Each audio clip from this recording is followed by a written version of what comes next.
Alright everybody, welcome back to the channel.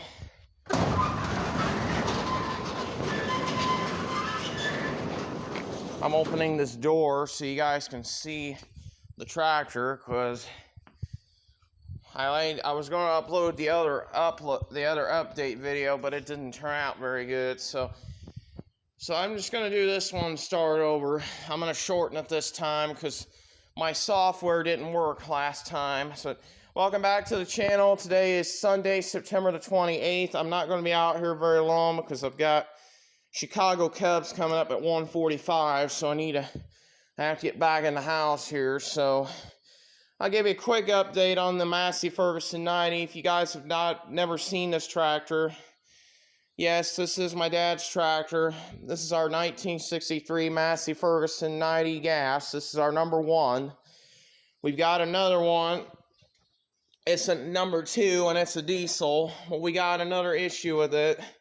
I started it up in that last video, and now it's back to doing the same rattling noise again. I think it's that drive shaft. We're going to have to figure that out. But I wanted to give you guys an update on it. I didn't want to leave you all behind on the tractor. We are going to make another video starting this up. I hope to get it going again. That's the main reason. But I'll show you what we've done to it so far. We do have a tire over there on that right-hand side. It needs to be changed because the tire keeps going flat. Every time I put air in it, that tire just goes down. It just sits over time, and then it goes flat. So we really need to be getting this tractor going, but we need to get some gas for it. I don't even know if I've got that original carburetor, which I'll take you over there in a second, set right. But it's a good old tractor. This was a 6-volt when my dad bought it, and now we converted it to 12. That's what this is now. This is not the Continental engine like you see on the 50, on the 35, 50, 65. I believe 135 had it too. I don't know. But after 85 and the 90 series, from 60 to 63, they started making this style engine. That's what we've got here, a Delco relay. This tractor is also our allied loader. This is our number one Massey. We had to buy new points for it. We changed those out. And we got that now set. But I'll show you what we've done to it so far. Mainly I've been working on the fuel system. Not the coil, the spark plugs, or the points, or none of that, just the fuel system. I think that's where our trouble was starting, because if you guys remember a couple of videos back, a few months ago, this tractor had a problem where it'll run for a little bit, it'll splutter, backfire, die, and then it wouldn't, and you can get it restarted again, but then sometimes it won't do it. And then we figured out there was some debris that got in the gas tank on this side, and I want to thank Humble Haymakers for making that Farmall 350 video, for showing me that was what was wrong with the fuel system. He had a similar problem on his 350 Farmall where it had rust and debris got inside the gas tank.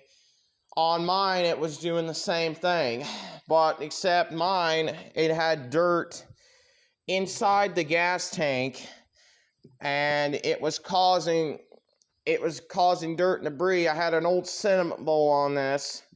It was the original cinnamon bowl, not the new one you're seeing now, but the old one had a crack inside the pipe, and that dirt and debris got inside of that and caused this tractor to stall and not run right.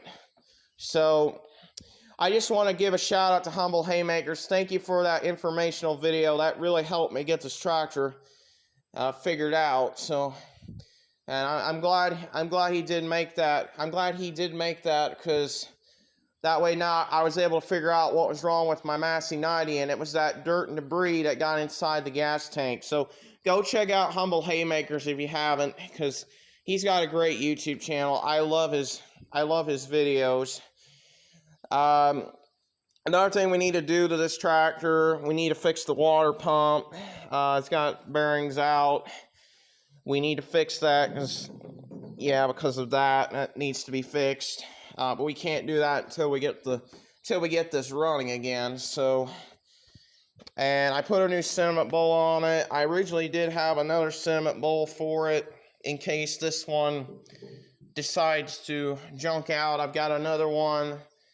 It's a similar one, but it's got bigger threads, so you have to turn it a little further. So, but I got it all put back together. Fuel lines hooked up. I got all this hooked up. Just got to get some gas, and then we can get that started. We put a new voltage relay on it, a new starter solenoid. We had to put 12-volt points in it because that's what this tractor called for. We accidentally got the wrong points. They were 6.0, and then we had this tractor converted to 12, so it takes a 12-volt points. The cotter pipe was shooting out black smoke, so we knew we didn't have the right points. Then we got the right coil. It was a 12-volt, so we got that, and now that solved our spark problem that we had. So anyway, I'm going to put the starter back in it in another video. I'll show you how to do that. Then I'll put the battery back in. I got my treble light hanging up there so I can see how to work on it. And then I want to blow that tire up on that right side so we can at least drive it and get it out of here so I can do some chores with it. I got a lot of things to do with this tractor, so as you can see. So anyway, I'll take you down to the other side. I'll show you the carburetor, and then we'll wrap up this video. Alright, here's the other side of the tractor. Yeah, I just figured out with some dirt and debris got in the gas tank. That's what was plugging up our sediment bowl. So I'm glad we figured it out. Thank goodness for that. So here's the carburetor. I'm sorry it's wrapped in a plastic bag. I had to protect it from moisture and all that. But anyway, I think I've got it set right. I don't know. If not, I'll just put the rebuilt carb back on if that's possible. But like I said, I've done a lot to this tractor. I put a new fuse for the lights over here. I got that working. Then we got a new generator on it. As you can see, our old generator was such in bad shape it wouldn't even charge the battery. Every time we'd start this thing, we'd have to put a charger on it just to get it started. But now that it has that generator, it works much better. So I'm hoping in the next video we get some gas for this thing and then try to get this thing started. That's my hopes. We can get her going again, but I also need to blow up that tire, as you can see. So there's a lot more to come with this tractor. I put some radiator fluid in it. It's got radiator fluid now inside the system, so we should be good to go there. I put some radiator stop leak so it's not leaking all the floor. So I think we should be okay now. So I really hope in the next video we get this tractor going. And we also had to put a gravity fuel line because this fuel line here that goes from your fuel line was busted, so we had to put a new one of those on there. That's kind of gravity feeded right now. So, well, stay tuned in another video. I hope we get this tractor going. Like, comment, subscribe if you want to keep up to date on the old tractor. And as always, thanks for watching.